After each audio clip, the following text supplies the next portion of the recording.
Recording? Oh, now we're recording. Oh, okay.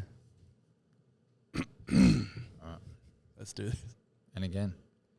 Also, you called me a photographer. Oh, no. And I'm not a photographer at all. Oh, I'm so good at my job. Well, All right.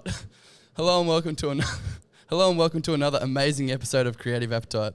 Today I'm joined by my really good friend, Alvy Willa, who's a videographer / music producer / all-time legend. you're too nice. My pleasure. Today we're doing something a little bit different though. We're doing a wrap-up episode of Creative Appetite project and Alvy's projects and our personal lives and just all around what we got up to and what we thought about the year moving into 2023. This is going to be a little bit of fun. I don't know where we're really going to go with it, but grab yourself a vino or a beer, or if you're driving, probably don't do that. And yeah, let's have a good time. And I think it's been about a year that we've known each other too, so it's been actually pretty cool to see you over the year I've known you develop and, you know, with your podcast and everything you want to do. So Yeah, when did we meet? When did we actually? Oh, we met. Actually, I know where we met. We met in February, start of February, I believe. Wow. At a January, at a wellness retreat whilst I was going through some pretty tough times, going through like a breakup and then a couple other things which I've previously spoken about in my other episode where I got interviewed by my behind the scenes man, Mitch, who's sitting here hanging out right now. And yeah, so if you want to listen to that, you can go back through and then whatever I say in here will probably make sense. I was a videographer on the day, and one thing I remember about you, Jesse, is you were just full sending it throughout the whole day. Like, you didn't know what was coming next, but you were just so open and happy to just go with whatever was happening on the day. And by the end of it, your energy was so high. It was infectious too. It was really cool. Yeah, I vibed everything apart from the ice bath. I was real paranoid. You didn't get through it? Did you no, get it through the wasn't. ice No, bath? no, not the ice bath. The thing I was paranoid about was that breath work. Remember when we were sitting in there and everyone else is like, I was freaking out. Yeah. It's interesting perspective for me because I'm not taking part in it. I'm just watching. And I remember seeing you a little bit like looking around and like real suspicious on the whole environment. Yeah, it was But quite. by the end of it, you were like on cloud 9. Yeah, I had a really surreal experience. It was quite. You meant to do it at the mic. We're trying to. No, I didn't want to be that guy. Mitch was that guy. I think I've been that guy before. I've matured since then. Mitch and I had this whole conversation. He's like, I don't know where to put this when I'm like opening. I was like, you'll be right, mate. It's all good. Straight here. Right there. Yeah, man, it's been a pretty surreal year, I guess, for me, because I started the podcast in December 2021, which is basically 2022, really. So you'd already had the podcast before we met? No, you were out. Wait a second, how did this No, because you hadn't done a podcast yet when we'd met. When? Yeah, maybe not. But you were telling me what you were going to do, and one thing I liked about you is that you just went and did it straight away too. You didn't just talk about it.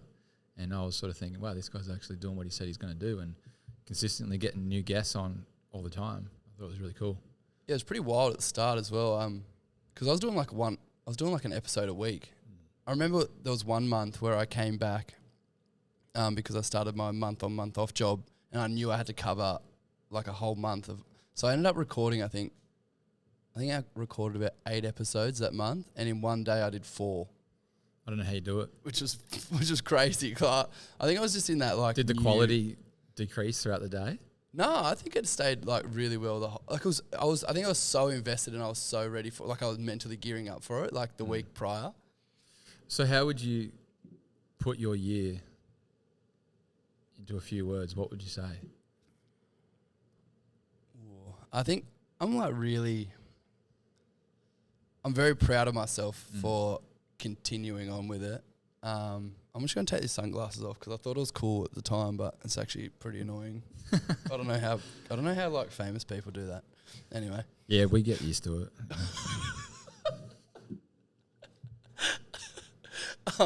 No, I'm very proud of myself for sticking with this project because there has been a lot of times throughout the year where I was like, maybe I should just stop because it's a podcast, you don't actually know how many people are listening to it or how it's been received. And when you're by yourself and if you're someone like me who overanalyzes everything all the time, it can be quite detrimental, I guess, to your project, because then you go through these big waves of really high highs, but then your lows are like really bad where you're like, oh, that's it, I'm gonna quit. So I guess I'd just say I'm very proud of myself for being consistent, and I'm very, very grateful for having like yourself, Mitch, and a really good like group of friends around me who have kept me going and like just really pushing me along and not let me slip up, I guess. Have you had any moments throughout the year that's made it feel like, this is why I do it, this is worth it? People that have reached out that you might not have met before, or? Yeah, I've had a couple of people reach out and say, you're doing really well, or like there was one lady in particular said that she was going to quit, but then after listening to like my podcast, she's going to stick to her creative job, and which was like super inspiring for me, because that's very touching. And then recently, is yesterday Boxing Day? Yeah, so this will come out next week. Was it that big for you, was it? Big days. No, yeah, yesterday this lovely lady sent me a message saying like, just like a couple of nice words about the podcast, and like, because when I spoke about my mental health stuff along in the interview, like she's like, oh, I think you're a good advocate for it, yada yada, and I was like, oh man, like, so those moments to me are like the best moments I think throughout the whole, like the episodes are amazing themselves, but those moments are what really like stand out to me, because they're few and far between. So when they do happen, you're just like, oh, it really reiterates why you're doing what you're doing. People say that you should like do everything just for yourself and your own happiness, but I think you can't deny the fact that when someone tells you you're doing a good job, it makes you feel better, and it definitely gives you that motivation, and it's that push, You want to impact people in a positive way. Yeah, 100%. Like there is some level to it where you are obviously you're starting it because you're trying to improve or like change someone's life to a degree, or give them motivation and drive. So there is that element where so when you do get those messages, it kind of, at least it puts that to bed kind of thing. But what about yourself? What have you been, how was your year on your project's level? I would say it's been, very productive. Very video based this year, where other years have been, really focused on music. But probably in both projects, I'm probably reaching heights that I hadn't reached yet too. So in different ways. So the video side of things, getting to do things I've never done. Just got back from Abu Dhabi and gone to Dubai and filming over there, which was unreal. Yeah, if you haven't seen his video, where is it? It's on YouTube, right? It's on YouTube. It's on my Instagram. Follow the Instagram, Alvy Willa. Thank you. Thank you. And then music-wise, I've had people from overseas that I don't know reach out to work with me, and I've got to focus on collaborating with artists from all around the world in the music side of things, which has been really fun and fresh perspective, rather than just focusing just on me and my music, getting to help them with theirs and feature on their project and let them take care of the business side of things. That's been really inspiring, actually. Yeah, I remember when there's a lot of remembering, but I remember at the start when I first met you, you were telling me like, I want to make this more consistent. I want to like kind of turn it into a job. And I swear, like maybe like a month or 2 months later, you had those real estate contracts. Yeah. And you were just humping them out. Like they were just like, I couldn't believe it. I couldn't. It's so inspiring to see someone do something that, because every creative project's nerve-wracking because it's not a money-based. A lot of creative projects aren't money-based. So when you can actually see someone succeeding in that area and doing really, really well, you're like, oh man, that's so sick. Especially when it's like one of your best friends. You're like, that's like amazing. Man. I try to be conscious to like, when it's busy, like really busy, to not be ungrateful and not complain too much, because it still becomes a job and you're like, oh man, I just really need a day off. But I, remind myself of only a few years earlier, even being homeless at some stages, like not having money to pay anything. And then all of a sudden what you love, you're doing every day. Like just got back from Fraser Island, getting paid to go to Fraser and film over there. Like, did you get paid to go to that? I thought you were just going on holiday. So this guy's living. He's living his best. Yeah, no, it's crazy, man. And it inspires me to just keep going and pushing and try and help other people too that want to do it, and say, hey, there's a way to do it. Don't just think it has to be just for fun. There's a way you can make money out of it as well. Yeah, I can vouch for that. Because Jaden, the guy who used to edit the videos after I took back over, I remember he was saying like that you gave him a lot of advice and helped him out in the right direction and stuff. And now he actually has a full-time job in a real estate. I feel sorry for him sometimes because he's probably getting pumped. Yeah, he did tell me he was doing like 60-hour weeks or something. Yeah, I'm like, sorry, man. Maybe I shouldn't have told you to get into it. Just loses all passion. I just don't want to do it anymore. And he's an accountant now. He's no longer. It's sad. But I actually need to get him on. I'm going to get him on. he's a good dude. Jaden, what's up? What's up, Jaden? We love you. What about, like, what was something that I guess that you faced? What was like a challenging aspect of your project that you could pinpoint how you overcame it, and what were like the steps that you used, maybe mentally, like a bit of pep talk or something that do you know what I mean? Like where you were just at that point, you're like, shit. I'm a person that actually really likes to be in my own comfort zone. But I also have this part of me that wants to do things that are amazing and inspire myself as well. So when the idea to go to Abu Dhabi, you know, the Middle East came about, I was sort of not serious about it, and I told my brother, like, hey, we should do it. And when he said yes, I was like, oh, do I actually really want to do this? Like, I was kind of joking, but backed myself into a corner. But there was a lot of like nerves and fear around it, and a lot of unknown. But yeah, just trying to focus on the positives of the potential, like what it could be, what the videos could be like, the people I could meet, what I could unlock in myself to go there. Just going overseas to do that trip in particular really made me feel like it's just a matter of just saying yes and just making it happen, rather than just saying one day, like, you know, just you actually have the power to just go and do it. What did you unlock when you went over there? Like, do you just how I know money is a thing, but just how easy it is to actually say yes to something like that and make it happen, rather than putting it in the one day basket. To actually just go, I'm going to do it, I'm going to say yes, and I'm going to figure it all out along the way. And when you're over there, you're like, I'm actually doing this. Like it just felt like you could almost go and just achieve anything, just go do whatever you want.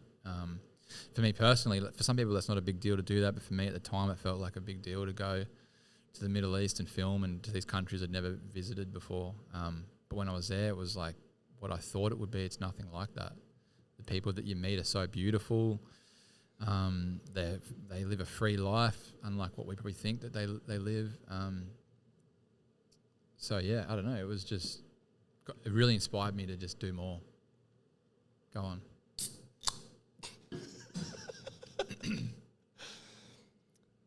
It's interesting that you say that too, because I'm like the polar opposite to you.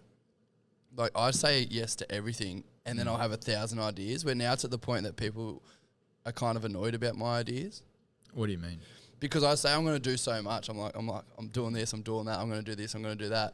And I have so many that I can't actually keep up with my own ideas. I think there's power to keeping your ideas to yourself, because every time you tell someone your ideas, you're giving a little bit of that energy away.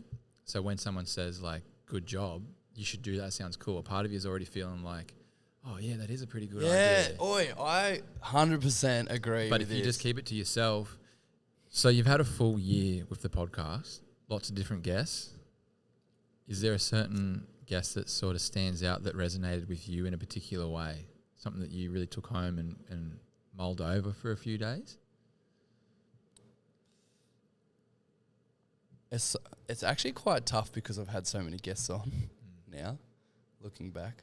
But there was something that an episode that's coming out in the new year that hasn't come out yet that person said, and I took it on board, because I look at this person as someone to aspire to, and also. Do you want to tell us what they said? Yeah. He said, he's like, I was telling him about the podcast and what I wanted to do with it and the direction I wanted to take it in. And he basically said, he's like, don't pass up an opportunity. And in the context of the conversation that we're having at the time, it made sense. Okay. And it was basically like, just because he's like, there's opportunities out there everywhere, for obviously, but don't hesitate. Like, basically, don't hesitate. Like, just go with it, and then because you never know where you'll end up. Which is kind of funny, because at the start of the year, when I first started this podcast, I was really like preaching a lot of that kind of stuff. So to come full circle towards the end of the year, Have someone tell you that. and have someone tell you who's quite successful in his career and like what he's done. I don't know. It really like it was a very eye opening comment because it was almost like my mind just got like shot off into the stratosphere of like the endless possibilities of what could be. Yeah. So that was probably like the most not profound, but like it was a very, very like, I was like, oh. So do you think he was trying to say like, don't try and look ahead too much and plan and be so smart where you're trying to figure everything out. Just put one foot in front of the other and let it kind of happen in front of you. Just follow what you know what you want to do. It was really weird. It was kind of because of the opportunity this person's provided for me. I think it was more like, don't let this pass up. Because this is an opportunity. Yeah. But it wasn't in a way of like, I'm giving you something here, like make sure you don't fuck it up kind of thing. It was more like, here's an opportunity, like all opportunities, you should take them head on and don't be afraid to just go and do it. That's what success is. Like, when those opportunities come, you've practiced your skill enough that you're ready to go when that opportunity is there. Yeah. You know what I mean? Yeah, it was quite interesting because I don't want to say too much because the episode you have to listen to it. But when you listen to this particular episode, because he was so successful in what he did, there's like, you remember how we were chatting before, like there's certain people in life that you just listen to, you're like, oh yeah, this guy knows what he's talking about. It was one of those moments. I was sitting there. The actual podcast itself, I think, goes for like 2.5 hours. But the whole time, I got there at like 2:30 maybe. I think I got there at 2. And I didn't leave till the next morning. Like, I actually ended up staying at his house. Wow. And we stayed up till like 2 in the morning or something. Just like hugging on the couch and stuff? Yeah, just sing Kumbaya. Got the guitar out? We were just chatting. Like, I was just talking about his life story and like he was giving me advice and just everything. It was that was probably the most special moment I've had with this podcast. And I'm so incredibly grateful for the person that had provided that opportunity for me. And also grateful for that episode. Definitely looking forward to hearing that one. Sorry not to cut down anyone else that's come on this. I love all of you, every single person that's come on. But just for the whole like go to woe kind of thing, I was very like, oh man, this is crazy. I have this saying, and I made it up, but it might not make sense to too many people. But smart enough to know what you want to do, but dumb enough to think you can do it. And it's the perfect amount of intelligence that allows you to know what you want to do, but think you can actually do it. Did you make that up, or is that a thing? Look, I made it up. Because that sounds sick. Do you understand what I'm saying? I know, yeah. Well, it's like, yeah. Because I've got a lot of friends that I think are quite intelligent, but I find them putting a lot of roadblocks in front of them because they're so switched on. They think, well, if you do this, then you do that, and then this, but then that will happen. So no, I can't do that, and they'll go here. But if you don't have the ability to like think of all that, and then you just start, you never know things that happen by chance. The things that might actually happen here, and then that just bypasses all these roadblocks that you thought. And I feel like when I look at you, you're the sort of person that you didn't have too much of a plan. You were just like, I'm going to do a podcast, and that's it. That's all you sort of started with. Is that right? Yeah, I was going to follow up because that's exactly what I did. I had no idea. Because normally leading into stuff, I'm kind of like, actually, no, everything I've ever done, I've kind of just done it. But head first. I think that's just who I am. I've noticed that. Even when I asked you to come and MC that festival with me, you didn't ask too many questions. You just rocked up and you were just into it. And by the end of the festival, I stopped going on stage because you were just in your absolute zone on stage. I was like, this guy's in his element. I'm going to step back and let him just take over. Yeah, I think that, yeah, I guess that's who I am really. I just go. I don't really think, this is the first project where I've actually had to think a little bit as to how I would make it like a job. Mm-hmm. But that's as far as it really goes. Like, I don't really know what I'm doing. I'm kind of just taking it day by day. I take it day by day with drive and inspiration, if that makes sense. Like, I don't have a grand plan. I'm like what you said, like, every single guest that's come on has provided some opportunity for me, and that's how this is kept. This is the reason why it's still going, because every single time I talk to someone, they're like, "Oh, do you know this person? Or do you know? Or do this? Or do that?" And I'm like, oh, and it's only through that it's just been slowly just chipping away at it. And eventually you meet somebody that can point you in one direction that takes you somewhere else, and you eventually you look back and connect the dots, and all these things that happened led to you. Yeah, it's just like, it's crazy.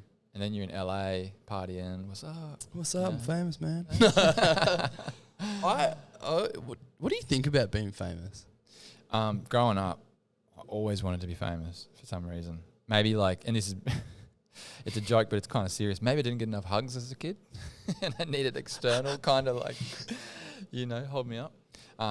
But yeah, and then with music as well, getting to like, I've had experiences where like I'm not famous, but I've got to experience what it's like to be famous, where like people are asking for your autograph and photos and stuff, but they don't know who I am. I'm getting escorted in like cars through crowds and stuff, and I'm like, wow, this is what it's like to be famous. And I mean, it's cool in the moment, but I don't know how long term would it affect you, I think as well, like, I feel like it would affect the way you thought about people and cared about people, because everything would be about you all the time. And over, say, 10 years of things always been about you, would you stop caring about other people? Would you be able to hold a conversation? Because everyone's always asking you questions. So there'd be a negative side effect, I think, to it. I think I'd be a good famous person. Why is that? Because I actually don't care about any of that nonsense. Doesn't faze you? Nah. Wow. Like, I generally do not care. Like, it's the only reason why I'd want to be famous is because it would open up more opportunities for me to help other people. Yeah, dude, I love that. That's literally really the cool. reason why. Like, yeah. I honestly think I'd get annoyed by constantly being harassed. Man, I feel like I've had those, like when people ask for photos and stuff, I'm just like, this is the best. Yeah, I find it, because I really struggle with compliments too. So I'd really struggle with people constantly going like, oh my God, oh, like. Why do you think you struggle with compliments though? You don't believe them? Because you never know where they're coming from. So when that's what I'm getting back to, like with those, when people send me messages on my podcast, because they are because they're so far apart, like if I just get any, it's such a moment. So I know that they're genuinely, because they write it in such a way that it's so genuine. They're not like, oh my God, you're the fucking best. And it's like, no. They're just saying, hey, like, this has really affected me, and I'm so grateful that I found it. I'm like, perfect, because that's exactly how I would speak, because I'm like, that's what I would say to someone. Yeah. So it's genuine. But if you were like, you're doing really well on your podcast, I'm like, oh yeah, cool. Like, it's so weird, right? But then I think if I was famous, you just would know that people are just saying shit. Like, you've got a lot of yes men around you for sure. It'd be really hard to filter between someone going, yeah, this is really good. I think that's probably why they like. So the guy that episode that's coming out coming out soon, this person was like real straight up, just with people. He wouldn't muck about. He's like, this is the job that I got. This is how I'm going to do it. And he wouldn't care about anything else. And I was like, oh, I think that's the way to be. Like, you'd need people like that around you if you were famous. Just be like, I don't care how famous you are, mate. Just how we're doing it. You're a person. Yeah. Yeah. Yeah, I agree. At the end of the day, we're all just people. And I think famous people want to be treated like that as well. Whenever I've been around people that are famous, I try to treat them no different to anybody else. Prime example, Kanye West. Yeah, right? When I was hanging out with him, we were like... But, like, he's lost the plot. Yeah. Like, full on just cooked it.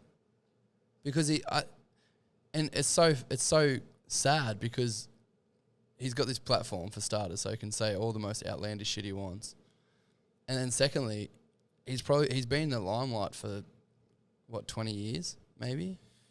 Yeah, I think one thing that people really don't understand is the feeling of success, like that crazy high and success. Like whenever, even the small shows that I've played, like when you're playing, it's the most euphoric feeling. Yeah. And you feel like you're on drugs. And the next day, the same, like mentally you feel drained, and nothing on that day is as high as the night before. And it takes a few weeks to sort of get back to normal feeling. Does that make sense? Yeah. So then you're always looking for that next high, the same as I think somebody that maybe struggles with drug addiction. They're always trying to get that high again. So I think being famous, nothing would probably feel good until you you're doing these crazy things that famous people would do. It's interesting to see though, because if you look at a lot of other famous people, some of them have still got it together. Good support team, hey, good people around them. Yeah. But I don't know if it happened overnight. I think they probably had to learn. What do you think is their personality? I think if they're similar to you, where they don't care about it, I think that would help them a lot. But for someone that gets caught up in it all and the ego and that huge high, like what goes up must come down. So learning to balance it out a lot more. Yeah, I think personally, if I was to be famous, I would. Obviously, you're gonna enjoy some aspect of it because you're like, oh fuck, like I'm doing really well, whatever. Like that's a good thing for you to feel. But I know for a fact that long term, I'd be like, I don't really care that much. Yeah. Like, yeah. I think I'd genuinely just give everyone the time of day. Yeah. Because I know that I wouldn't be that famous that people would be bothering me all the time, like Kim Kardashian. Yeah. Which is sick. I wouldn't ever want to be like that. Because could you imagine like just going out for dinner and being annoyed? I saw this video of Conor McGregor. Yeah. And he was eating dinner and he was getting harassed and people were like, can we take a photo? Right. And you should see his face when he gets up. He's just like, for fuck's sake. Like, which is fair. Like, I think people should learn a bit of space, and timing. See, it seems like that though. But then like, could you imagine the once in the blue moon that you see this person, like your idol, unfortunately he's eating dinner, but you're like, fuck, I don't want to miss this opportunity. I would rather them like me than be annoyed by me. So I know that going to get a photo with them would probably... This is what I did one time. I saw Angus Stone. Oh, yeah. And he was eating food. And I really wanted to get a photo with him, so this is what I did. I went up to him, I was like, hey, mate, I understand you're eating your lunch or whatever, so I don't want to bother you too much, but if after you finish your lunch, would you mind getting a photo? He was like, yeah, man, I don't mind. That's cool. Yeah. Because then you just leave him at that. You're like, you're not going, oh, I want to have a photo. Like, if the opportunity presents itself what after is you it finish about lunch. Getting a photo, though? Like, for me... I don't know.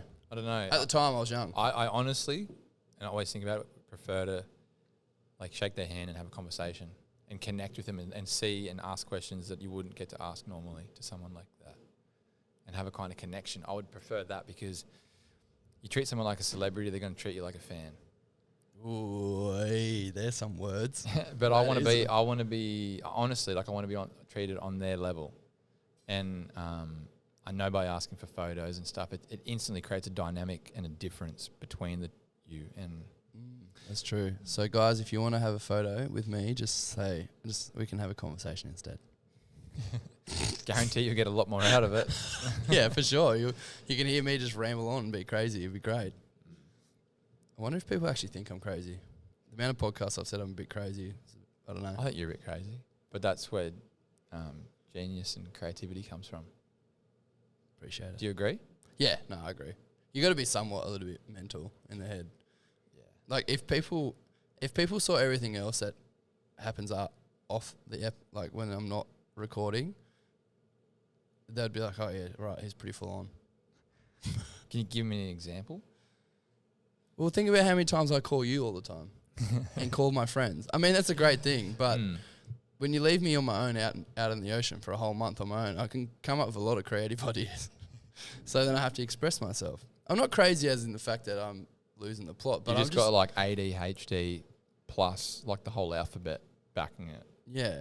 I just want the best out of my friends, and I want to make sure that I'm checking in with them all the time. And then I want the best of myself, and I never want to just sit around and do nothing. I don't think that's crazy. I don't think it's crazy. I think it's beautiful. Yeah. So now that we're here, it's time to... So for a bit of context, guys, Alvy's within my close circle of friends, and this year we did Secret Santa. So we thought... Well, technically it's not secret anymore because I'm the guy that's giving you the present. But... it is time for you to receive your Christmas gift. So Yay. I'm going to pass this on to you. If you're listening, you're probably not going to... You're going to have to explain. Do you feel awkward when you get gifts at all? Sometimes. Depends. Have you got like a go-to, like if you... it depends if you don't like the present, what do you say? What's your go-to? Like, you don't want to hurt their feelings, but you're going to pretend you like it. Let's pretend that I've handed you something. What are you going to do? Are you trying to say that if this is shit, you're going to be like... No, I just want to know what your go-to is.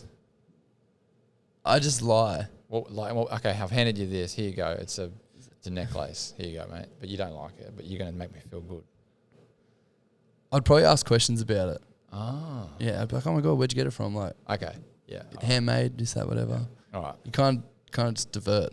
Yeah. Okay. But this is for you. Merry Christmas. Oh wow. Where'd you get these from? What have we got? A little Misfits, little surf hat, you reckon? Little bucket hat. Yes, okay. And some socks. And you know what? I'll wear these socks, I reckon. Surely you'd like this. I put a lot of thought into this. Did you get them from General Pants? No, where'd you get them from? No, I got them from General Pants. You did, didn't you? Yeah. Yes, thanks, brother. You don't like them, do you? I said, He hates it. no. I said the other day, honestly, what I want for Christmas is socks. Really? I promise. So there you go. Do you want me to give you the thought process behind the present? Yeah, go on. So I bought you the bucket hat because I know that you wear a bucket hat when you play for Forest Run. Forest Run. Anyway. Anyway, you don't. How well are we friends? And I thought, and I know that you like. I think it's a pretty decent. It's a pretty cool bucket hat. It's very simple, black with a little bit of writing on it.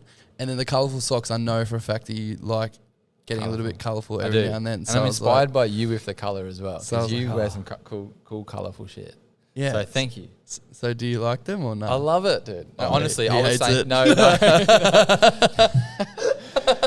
When you're an adult, I feel like you buy everything you want. So like when someone buys you a pair of socks or a hat or something, you appreciate it so much more. Like this year I got one gift from a friend. So when you get, it doesn't matter what you get, you're stoked.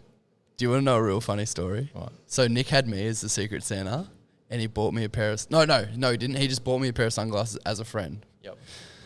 So I got these new pair of sunglasses because I lost my other ones.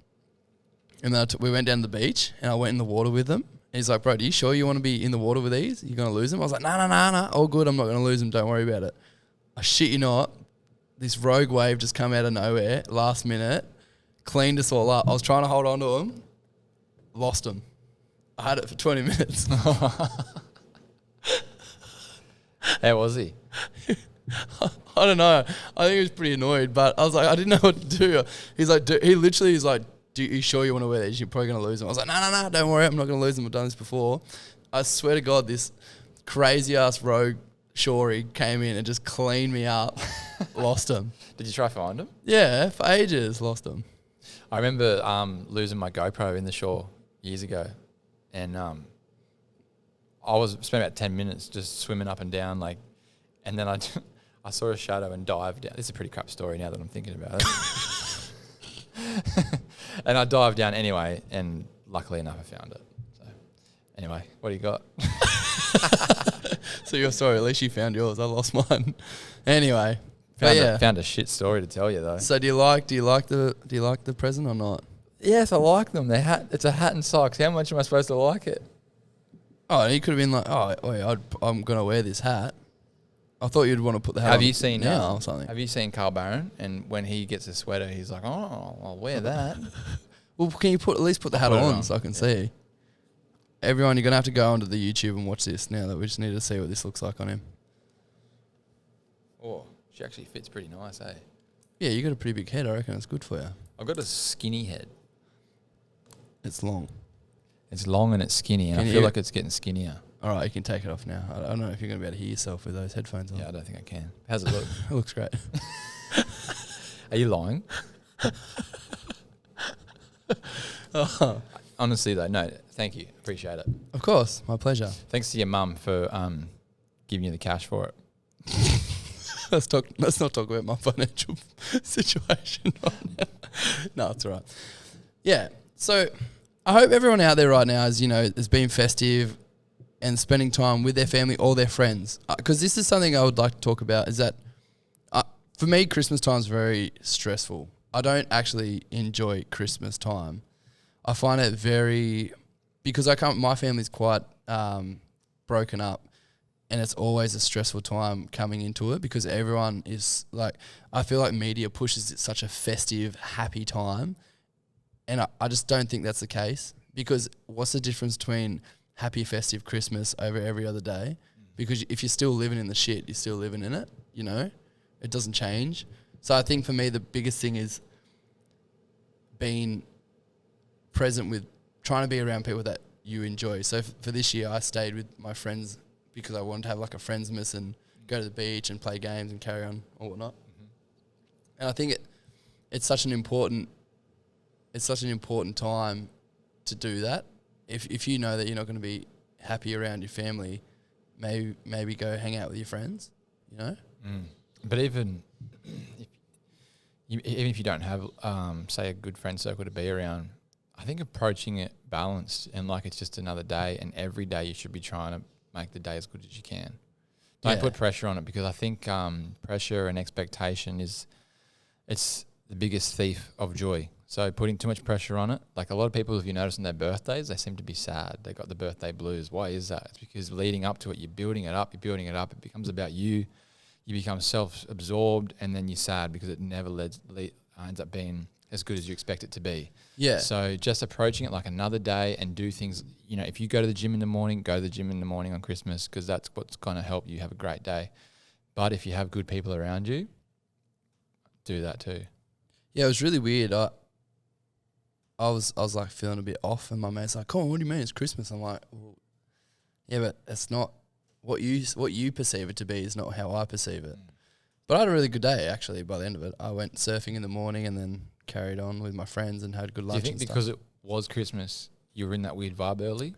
Because subconsciously, it's like people are with their families and partners, and they're all feeling joyous, and it's this thing that, like you said, the media is making it out to be, but you're not having that experience. Exactly, that's right. Yeah. That's why I don't like it, because there's that pressure.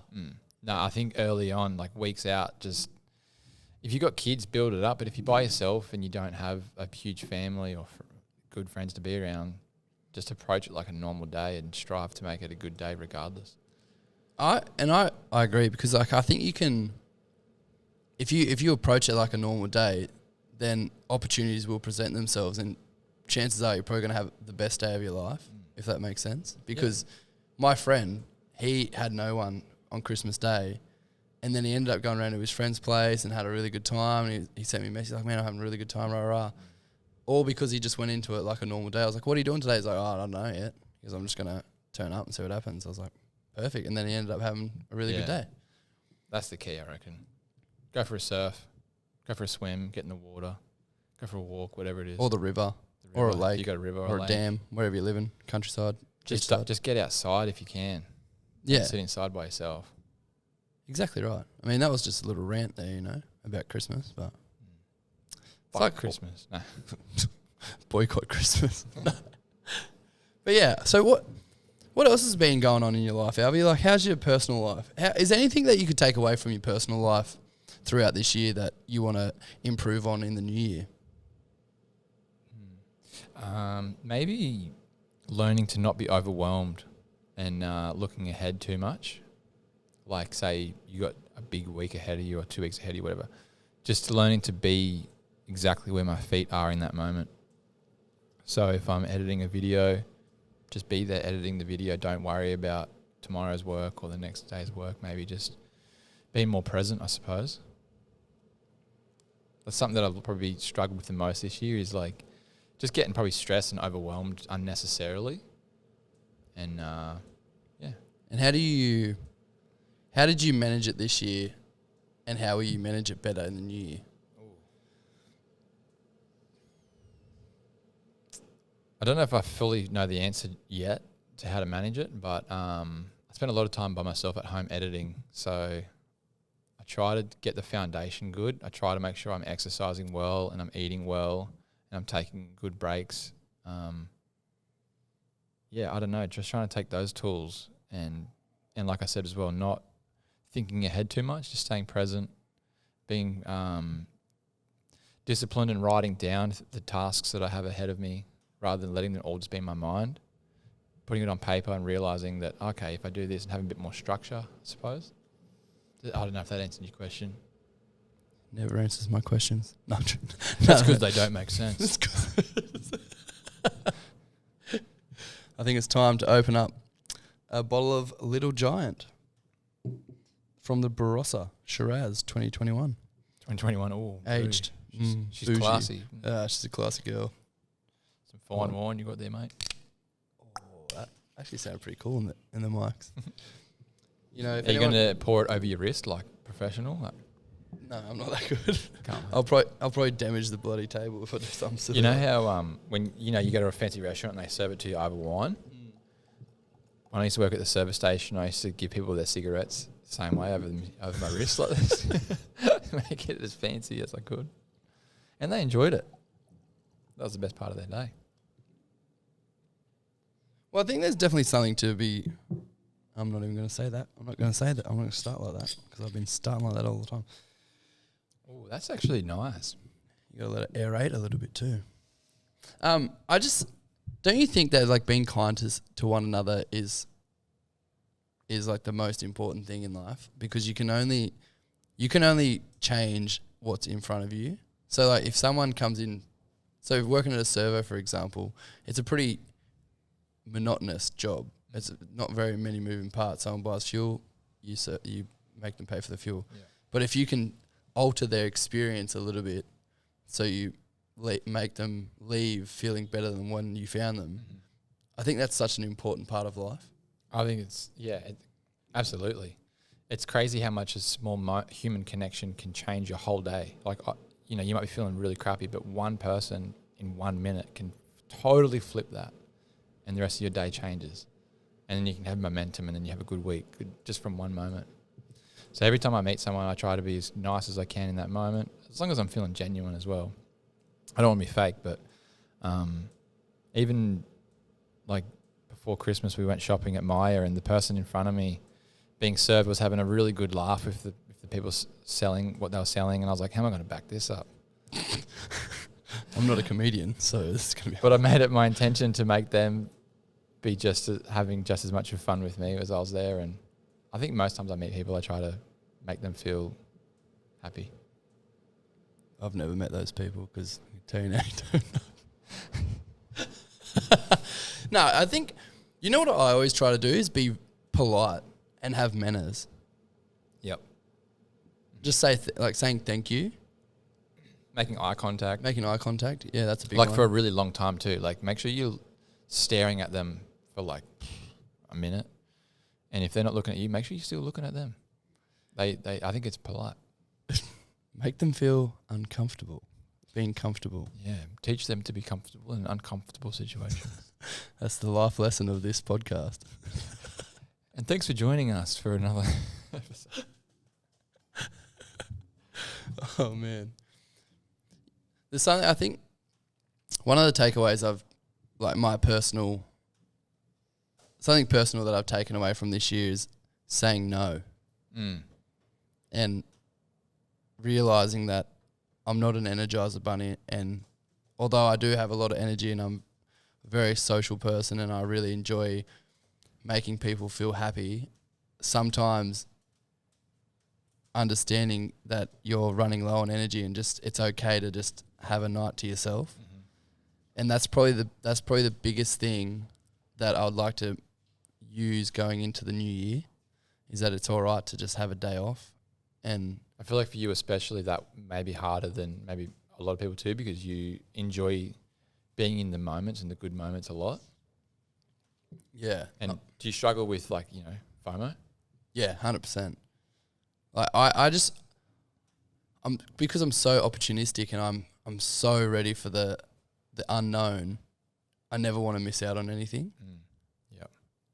And then if I just stay home, I'm like, oh man, I could have missed out on an opportunity to meet a new guest or, share that one moment with friends that we'll talk about for the next 10 years. Or sometimes those moments by yourself, though, are critical for you to have your own thought that wouldn't happen otherwise. Your own creative idea that if you were out being distracted by other people, your main purpose and goal wouldn't be being benefited.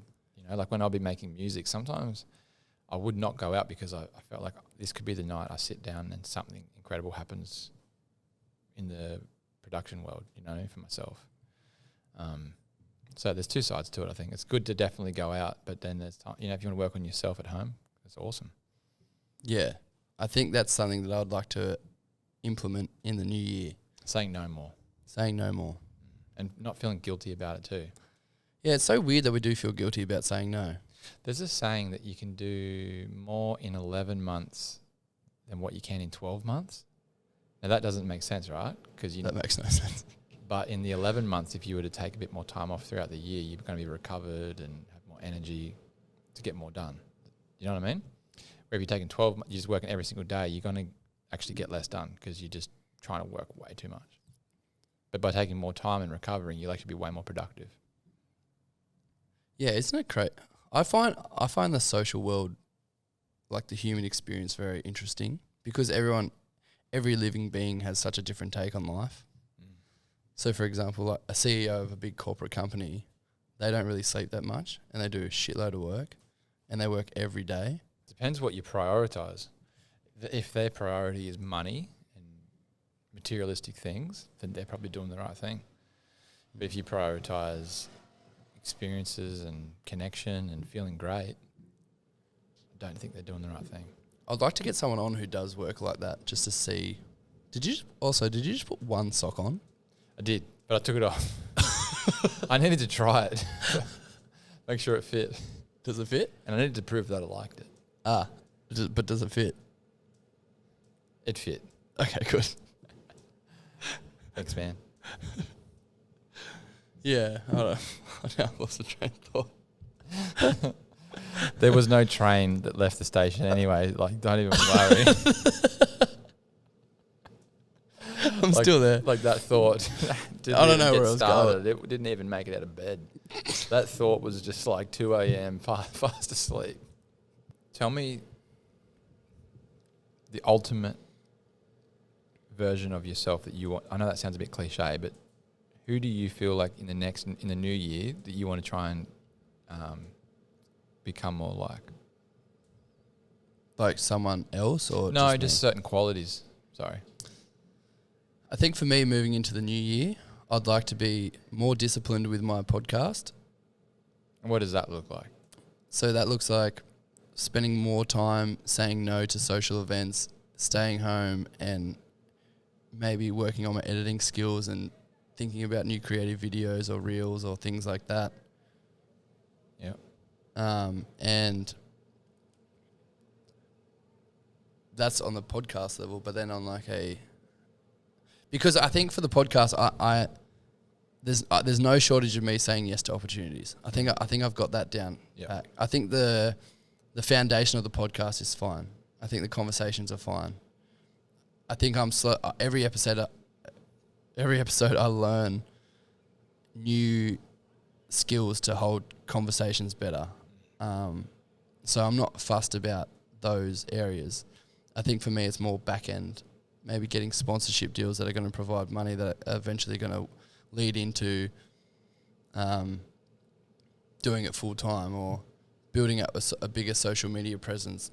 Not that I really enjoy that, but it's necessary. It's a necessary evil of the podcasting world to get more reach. So you know what you want to get and do. Are you a person that struggles with the motivation to go and do it? Because you said quite clearly what you want to do, but is there a reason that stops you from doing those things? You know, saying no to hanging out with friends, to actually putting the time into learning more editing skills. What is it that gets in the way of that? I think I've lost a big sense of like discipline. Mm-hmm. When I started this project, I was very disciplined. I was very motivated and I was very driven. I think the word for that is motivation, because discipline doesn't stray away from that. Discipline day in, day out does it, where motivation comes and goes, and you're probably operating from motivation. We're learning to not, if you feel good or feel bad, doesn't matter. Well, I think I have enough discipline that I've kept it going. Like, so I think there's discipline there, but I know that I'm easily distracted and easily swayed when it comes to social events and stuff like that. So, which is why I'm also moving away from the coast to pursue new opportunities, but in a more directed sense rather than being distracted by other things, if that makes sense. Do you think those distractions will exist in different forms overseas or wherever you're moving? I think they will exist if I allow them to exist. I've always thought that moving to a new place allows you to operate at a new level of yourself. So if you know that you're struggling in some aspect of your life, moving away is beneficial because you don't have friends in these new areas, or you might have a couple of friends, but like, so you can reinvent yourself in a yeah, bit like of a way? reinvent yourself in a way, but in a positive way, not as in like you're running away from something. Yeah. It's I know who I am and I know where I can be. It's just allowing me to, like, I'm moving overseas next year to focus on like the podcast. Like the goal is the podcast. Just as like at the start of this year, the goal was to work on myself and really find out who I am, and then over time, naturally, you will deviate. Yeah. Because no one can stay disciplined for that long. Like it's just not. You're gonna have your highs and you're gonna have your lows, but by me doing this is allowing me to put discipline at the forefront and the podcast at the forefront and go, okay, well, these are the two things that you need to work on, like your fitness and your health and stuff as well, and go, all right, that's what we're gonna do. So that's why I'm going to Bali. So. Man, that sounds amazing. I love that mindset. It feels to me like limitless to what you can do with that. You got nothing holding you back from going overseas, starting in Bali, and who knows where it takes you to. This is the thing I was trying to say earlier. Like, you're not thinking past that. You're just thinking that's the next step. And I'm sure you're going to meet people there that are going to teach you something that's going to show you another path. And you'll just keep figuring it out until you arrive somewhere that you already can be proud, but like you'll continually be proud of the next step that you take. Yeah. And I think I always like look at like being proud of yourself in such a different way, I guess, to most people. Like, similar Do you to what find you were it saying. selfish? Is that what you were going to say? Like, you find being proud of yourself something that's negative? I don't think it's negative, but I think it can be like, you know how you were talking about before about giving out your energy to people, and if you keep telling someone about the idea, by the time you get to that place, the energy's gone for that new fresh start, if that makes sense. Mm-hmm. I think telling yourself that you were proud of, in my personal view anyway, is that if I tell people that I'm proud of myself, it's like you've already got to the top. You know where you want to go. Yes. Yeah. Whereas if you go, you know what, I was really proud of myself for that one moment, or I was really proud of myself for that other moment, but you're not proud of yourself as a whole. In general. You're not satisfied. No, you're not satisfied. You're always like striving to do more. If you say you're proud of yourself, in my eyes, it's like you're complete. You're done. You're like, you're getting content a little bit. Yeah. Whereas I think if you narrow it down to something more that's smaller than that, go like, I'm proud of myself for making it 12 months. And I've had such amazing guests come on, and the opportunities that I'm sitting in a studio and I've got merch coming out. Oh, by the way, guys, the merch is coming out. We just had a couple of transport issues and things like that. More to come, don't stress. But yeah, so things like that. I look at life very deeply, I guess. Like I'm a real deep thinker. I really try to overanalyze everything to understand every nook and cranny of social aspects, or my own personal, like who I am as a person and things like that. So that's how I perceive being proud of yourself. I like to take it as a small 1% and don't use it as 100%. Yeah, I think I can agree with that. I think it's nice to reflect and be proud of moments, because that allows you to realize what's possible, what you've done, and then implement that in the future as well. To be proud that you went from, whatever it was, from A to B, and go, wow, I did that. That's so cool. Well, if I can do that, then I can do this. Do you know what I mean? Where if you never reflect, you might not actually get time to learn the lessons that you learned in the success that you had. Yeah, exactly. And that's why I think it's such a tricky thing, because I think a lot of people are like, yeah, tell everyone the energy's gone, and then they never go and achieve it. Everyone knows somebody like that. And yeah, I just don't want to be that person that tells everyone everything before it happens. Too much, Yeah, which is something I need to stop doing, because I just get so excited. I'm like, whoa, let's go. Contain it. Just calm down. Because the more you talk about it, the less excited you'll feel about it. I have noticed that, but I think I've got a lot of excitement to give. It's infinite. That's the other thing. It's like I'm very, like I'm a pelican. There's power in talking about things, for sure. I use it as a way to validate things. Yeah, I know what you mean. There's definitely, depends where you're coming from. If if you're just 100% confident, like I'm doing this, I think that's all right. Yeah. If there's a part of you that's doing it for that validation to say, man, great idea. I think I think that's when you you got to like hold it to yourself. Like, you know what? I'm going to keep this one in until it's done. Yeah, I think for me, I use it as like a sounding board to like feel people out to see what they would think about it. The thing is, but that's the problem, because you get so many opinions. Everyone's got opinions. Someone's going to say something that you don't like about it, and that can be enough to be like, maybe that idea isn't that good, and then you don't do it. Where if you just don't do it. Yeah, I don't know, because then the other thing is I kind of want them to say that not to do it, as we were talking about before. Like I actually enjoy people telling me you shouldn't do something, because I think for me, if someone tells me I shouldn't do it, it validates that I should go and do it. It's a very backwards way of thinking. But I just, because if I tell someone something and they're like, yeah, that's really good, that's not enough. Like that's empty validation. Whereas if I tell someone that I'm going to do something, they're like, oh no, that's pretty stupid. And then I ask them why they think it's stupid and they can't give me like a good enough reason, then I know it's good. It's probably good to know actually as well the other side of like why they think it's stupid, because then if their points are, like, they're good points, and you can navigate around those points too. Now you got more data going forward. Yeah, exactly. Like, okay, cool. Know. They've taught me this. I didn't realize that you could probably do that. All right, that's actually handy. Yeah, there's just times and places to keep certain things. Always find the negative to make the positive, if that makes sense. Like if someone goes, oh my God, like when I was telling people about the podcast, it was a very pretty sound response. Everyone's like, that's really, really good.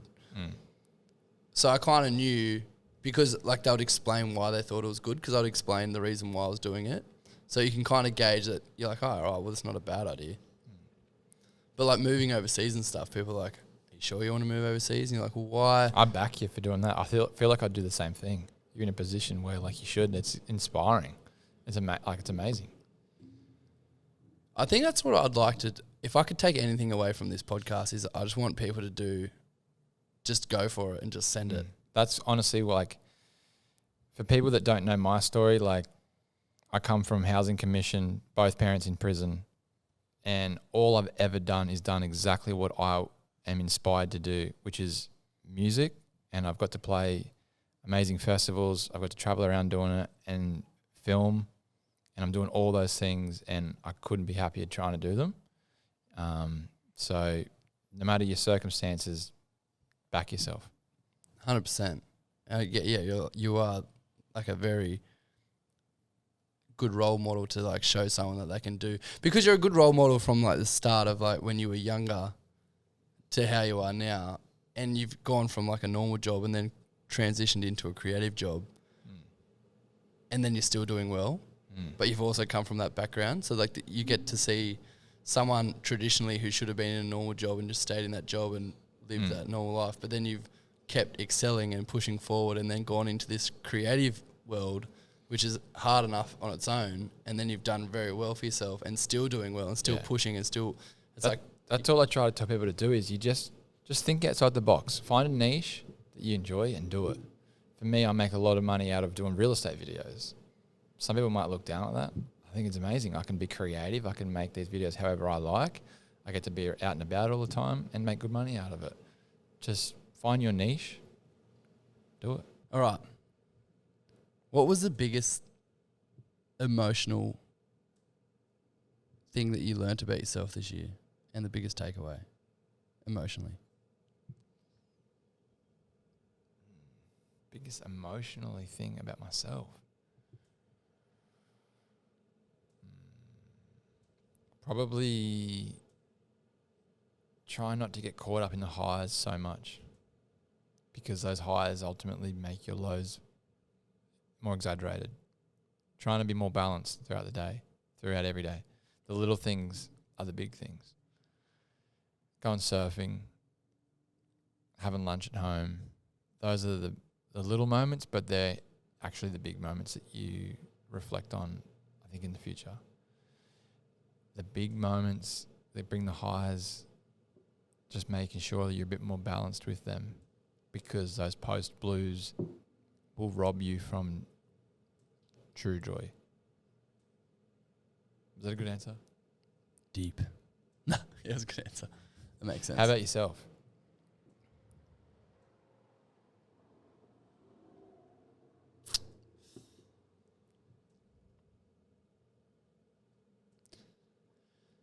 Probably the biggest thing I took away was using moments when I feel anxious and have anxiety and turning it into a positive experience by being proud of yourself for being aware that that's what you're differentiating between the two, like differentiating between feeling anxious and having anxiety, and how you can use both of those moments and turn them into a positive. How do you go about that?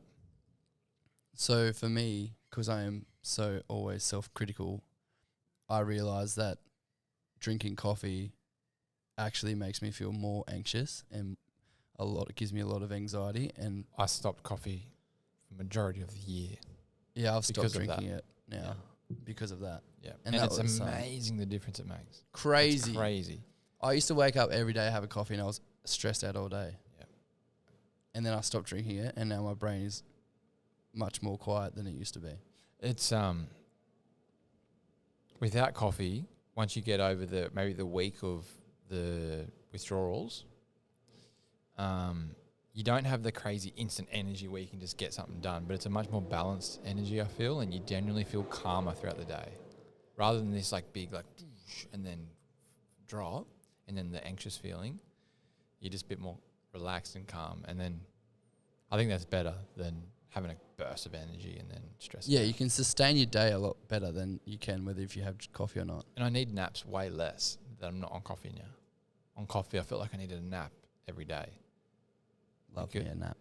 But because I was just smashing this amount of energy, and then I'd drop, and then man, I'm tired. Yeah, I agree. I think putting time for yourself and understanding who you are as a person is very important. I think that kind of when you get to my age, not that I'm that old, but I don't know, there's something that happens once you turn 25 and you realise your life's about to come to an end in 25 years. E25. No, I'm joking. I'm 29, but I feel like when I was 25, something changed. I was like, in 25 years I'm going to be 50. And then probably another 25 years after that, that's it. All over Red Rover. Man, I think be excited about science, and 50 is not even close to what it used to be when we were kids. So yeah, that's crazy. What you think you know, just know that you don't know, and be excited at the fact you have no idea. Relish in the fact that you can be naive and not know much. Got a question for you. Okay.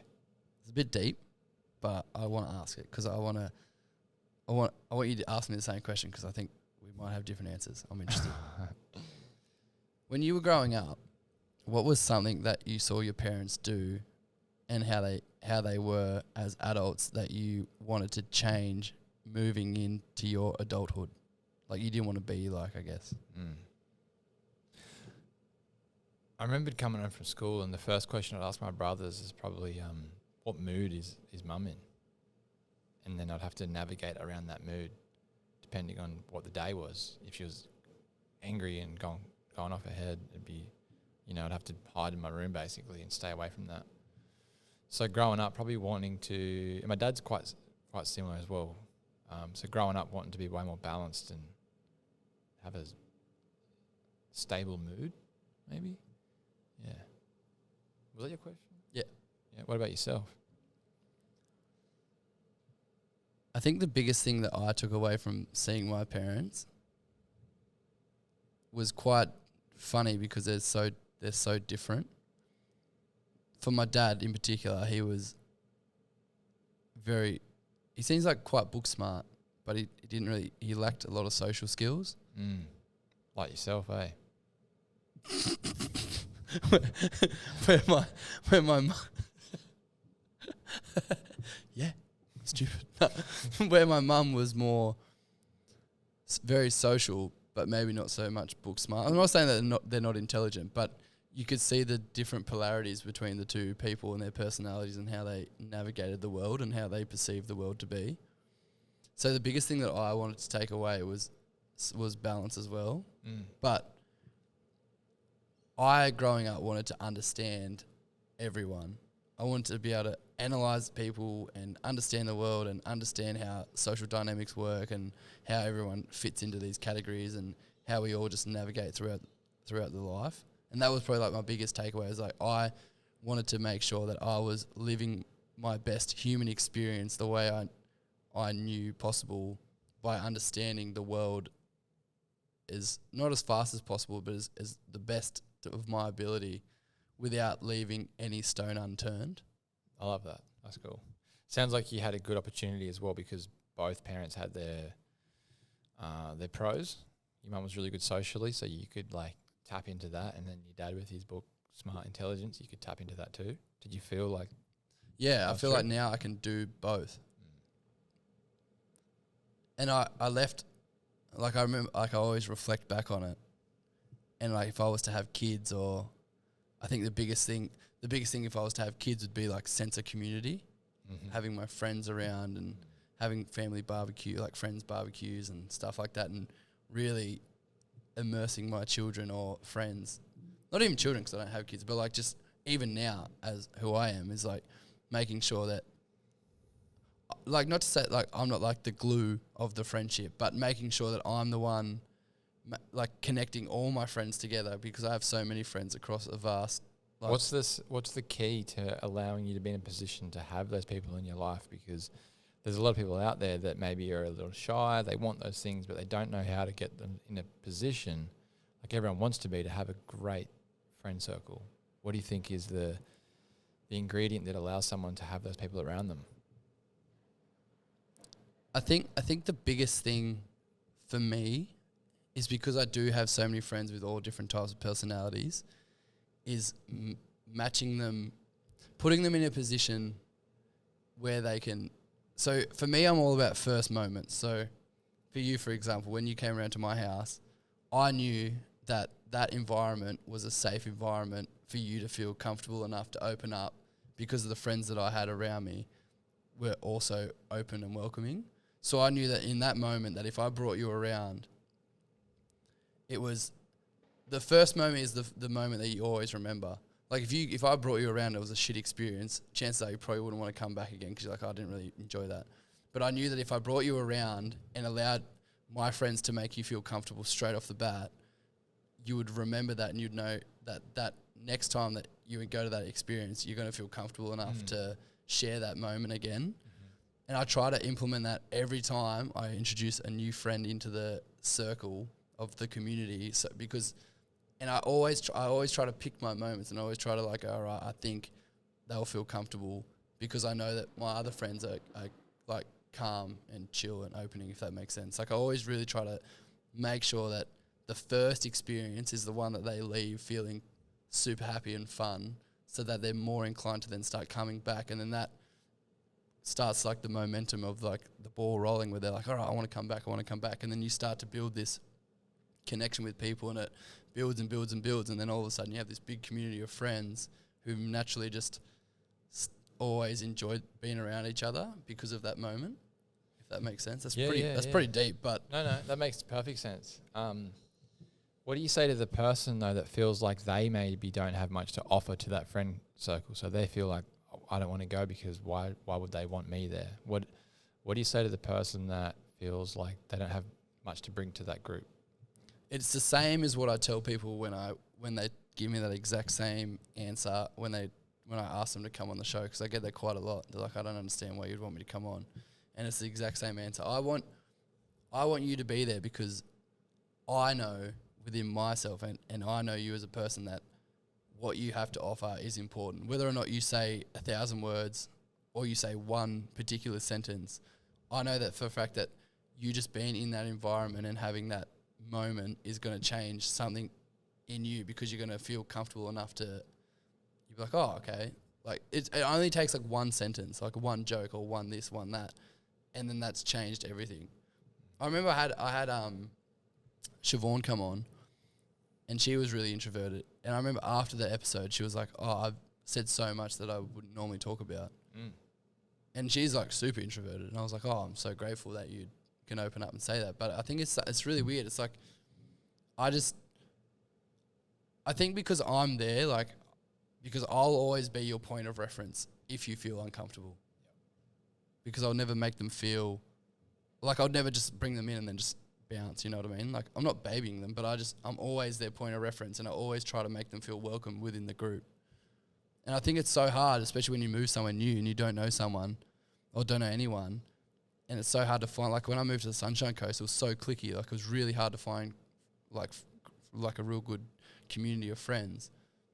But I knew that if I just kept like sticking it out, I'd find like eventually it would just keep popping up.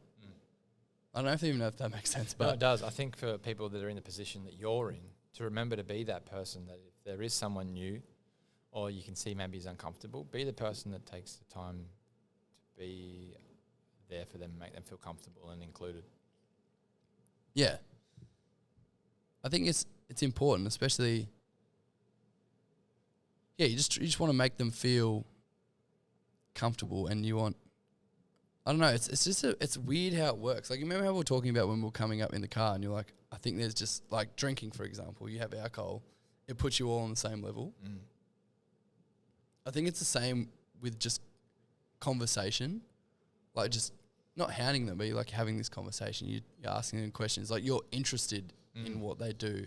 I think that goes a long way. Like, being interested in someone and what their conversation is very important. And don't be afraid to ask questions that maybe you normally wouldn't ask. Like me asking about your family and what your relationship is like with them. Yeah. Some people were like, why are you asking that? But I think that actually breaks down a lot of walls and allows you to actually know someone a bit more. Yeah, 100%.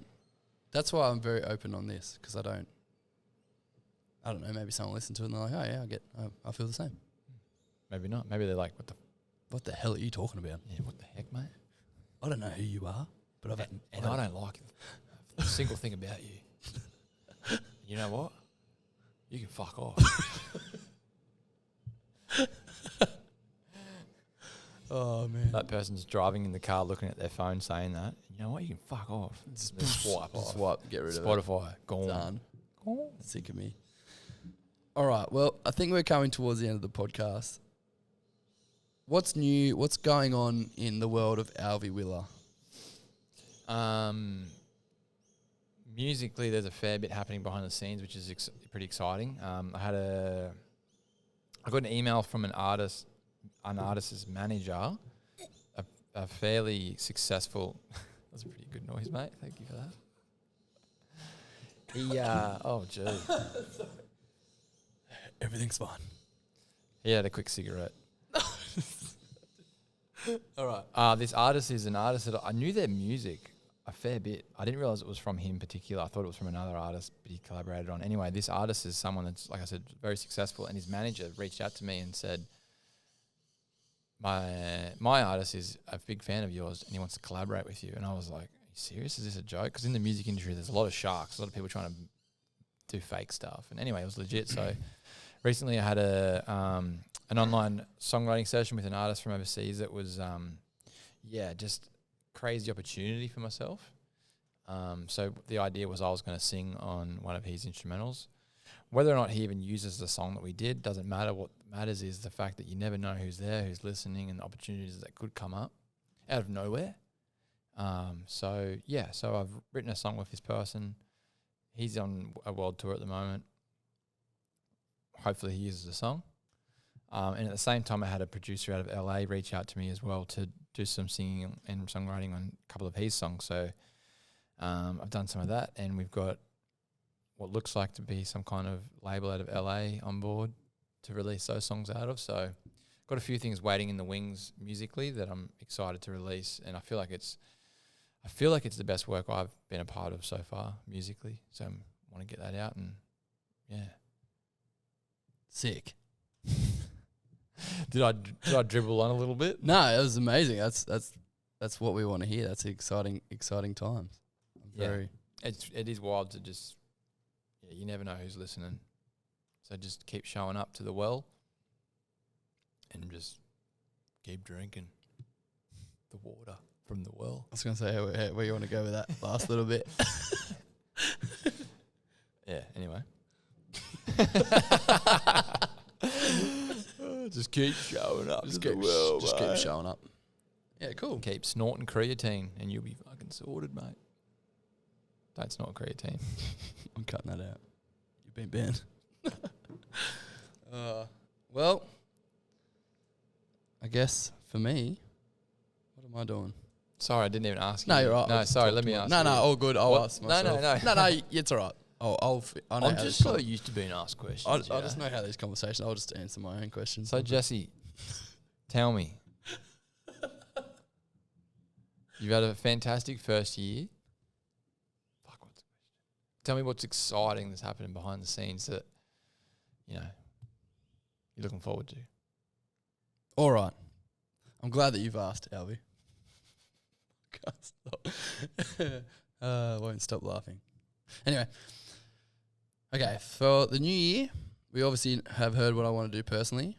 For the project, I'm moving to Bali in March. And there is opportunity for me to go over to the US and record over there. There will be new content coming out. I'll be starting different avenues of content creation through videography.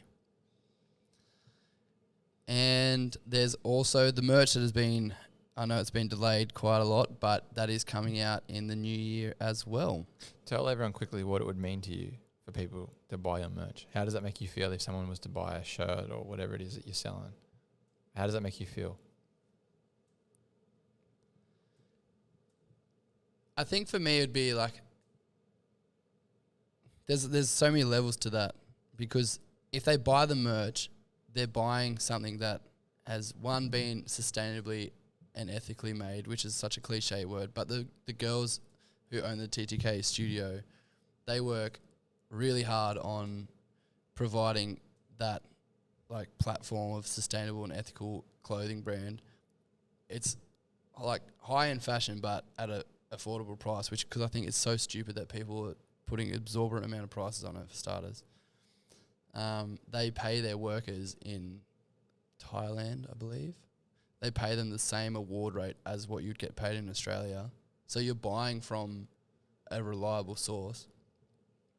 And then on top of that, you're helping support this whole project. So like if you are passionate about this project and you do listen to it, then buying this merch is providing more funding for me to go out and create more merch, obviously, again, but then it helps open up more opportunities for this thing to grow much bigger than what I could ever dream, obviously.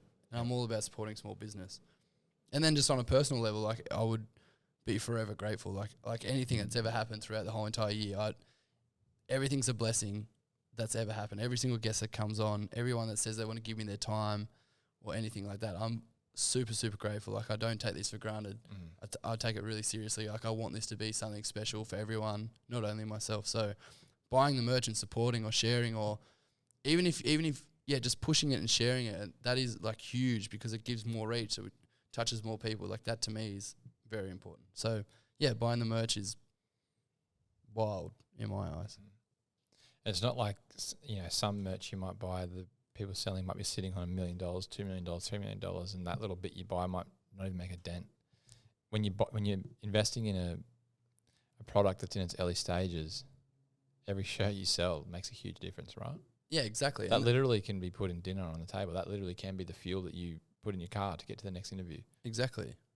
And it's not the only, like the merch, the shirts are just the start. Like there's so much more in the works that's coming in the new year that hasn't even been, I haven't told anyone about yet. Like I've only just, it's, the whole point of this is one big creative project. It's not going to only be the podcast. There's going to be more to it in the years to come, but that is supporting that idea and that vision, basically.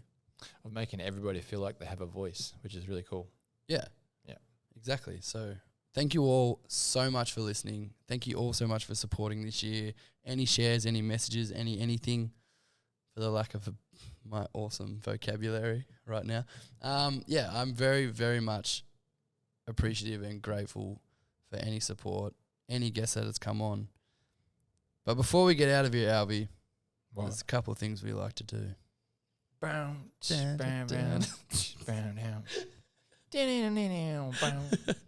'Cause I'm fucking blind. No? No, Oh. close. Oh. Interpretive dance, I was thinking. How does that go on a podcast? No And idea. ready and go. It doesn't It doesn't deliver. work.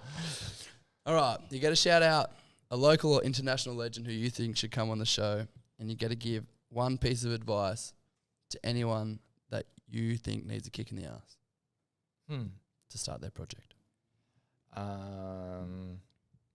I've got a friend.